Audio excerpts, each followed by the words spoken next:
Preview.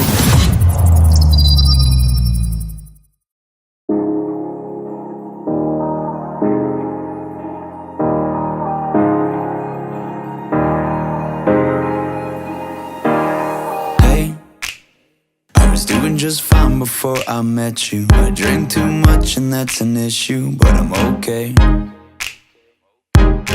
Hey, you tell your friends it was nice to meet them, but I hope I never see them again. I know it breaks your heart. Moved to the city and I broke down crying. 4 years, no calls. Now you're looking pretty in a hotel bar, and I can't stop.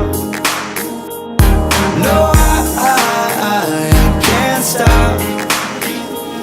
So baby, pull me closer in the backseat of your Rover that I know you can't afford.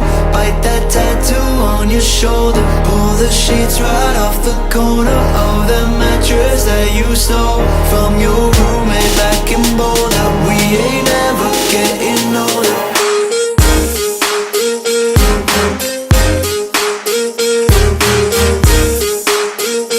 We ain't never getting older.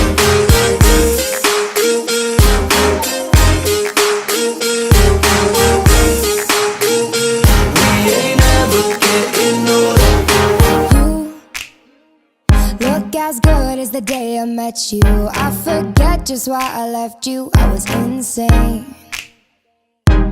Stay and play that Blink 182 song. 2 yıl. Bu 2 yılı nasıl değerlendiriyorsunuz? Neden evlendiniz? Birbirinizi sevdiğinizden.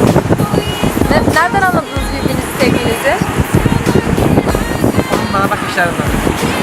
Birbirinizi gördüğünüzde ne hissediyordunuz? Aşk. Aşk evliliği mi? Aşk. Sen de ona aşık mısın? Sen de onu seviyor musun? Mutluluklar o zaman.